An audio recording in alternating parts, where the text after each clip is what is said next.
संविधान की वो प्रस्तावना जिसमें ये कहा गया है हम भारत के लोग, उसमें कोई अंतर नहीं किया गया है। तू मराठी मैं बिहारी, तू हिंदू मैं मुसलमान, तू सिख मैं ईसाई, तू दलित मैं ब्राह्मण, ऐसा कोई अंतर नहीं किया गया है। हिंदू हो या मुसलमान हो, किसान हो या मजदूर हो, तमाम तरीके के, महिला हो या पुरुष हो, उत्तर भारतीय हो या दक्षिण भारतीय हो, सबको बराबर का वोट का अधिकार दिया गया है। इसीलिए उस संविधान से उन लोगों को दिक्कत होती है जो समाज में ऊंच नीच को सही समझते हैं। उन लोगों को दिक्कत होती है जो समाज में जातिवाद को जस्टिफाई करते हुए नजर आते हैं। और यही वो लोग हैं जिन्होंने इस देश में संविधान की कॉपी को जलाई है। इसीलिए ये हमारा कोई राजनीतिक प्रोपेगेंडा नहीं है। भाजपा के एक मंत्री ने कहा कि हम 15 लाख रुपया खाते में पहुंचाने के लिए सरकार में नहीं आए हैं, हम सरकार में आए हैं कि संविधान को हटा करके मनुस्मृति को लागू कराया जाए। अब आप ये सोचेंगे कि मनुस्मृति में क्या ऐसी बात है जिससे आपको दिक्कत है। मनुस्मृति में जो बात लिखी हुई है उससे इस देश के एक जाति को छोड़ करके और उस जाति की भी जो महिलाएं हैं उसके पक्ष में वो किताब नहीं है।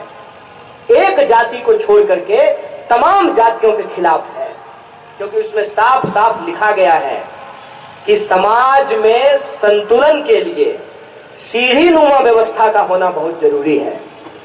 और जो सबसे शीर्ष पे बैठा हुआ समुदाय है, जो ब्रह्मा जी के मुख से पैदा हुआ है, एक तो ये अपने आप में अलग तरह का साइंस है, समझ में नहीं आता है, फिर भी मान लेते हैं।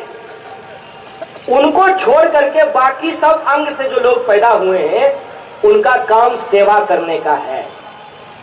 और मुख से पैदा होने वाला जो समुदाय है उसकी भी जो महिला है उसका सिर्फ और सिर्फ काम सेवा करने का है।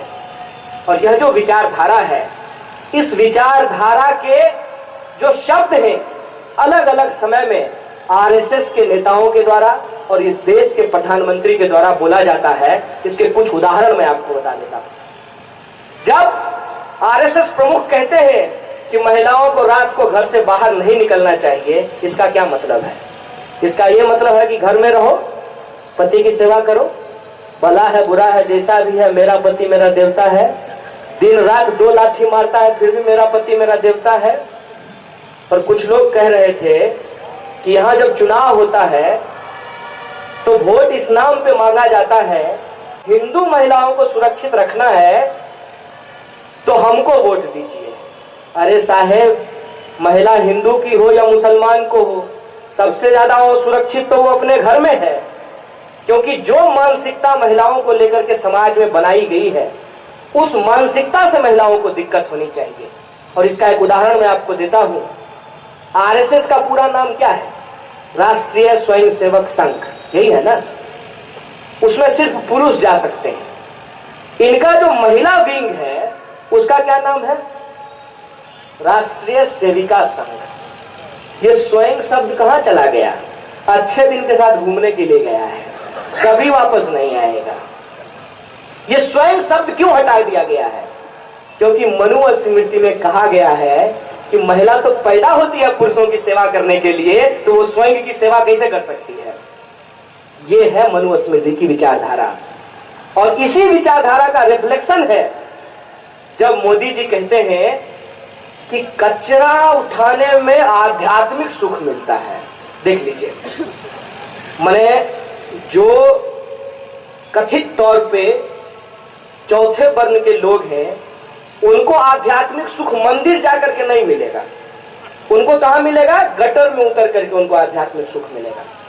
तो मोदी जी, आप स्वच्छ भारत अभियान के इतने बड़े ब्रांड एम्बेसडर हैं, आपको भी आध्यात्मिक सुख चाहिए, तो चुनाव के वक्त आप मंदिर मंदिर क्यों घूमते हैं, गटर गटर काहे नहीं उतरते हैं, ये हमको समझा दीजिए। गटर के गैस से, जो गैस दिखता नहीं है, उस गैस से इनको चाय बनता हुआ दिख जाता है, लेकिन उस गटर के गैस से इंसान मर जाते हैं, दिल्ली राजधानी की मैं बात कर रहा हूं, आए दिन ऐसी खबर आती रहती है कि हाथ से जो लोग कचरा उठाते हैं, गटर में उतरते हैं, संसाधनों के अभाव में उनकी मौत हो जाती है।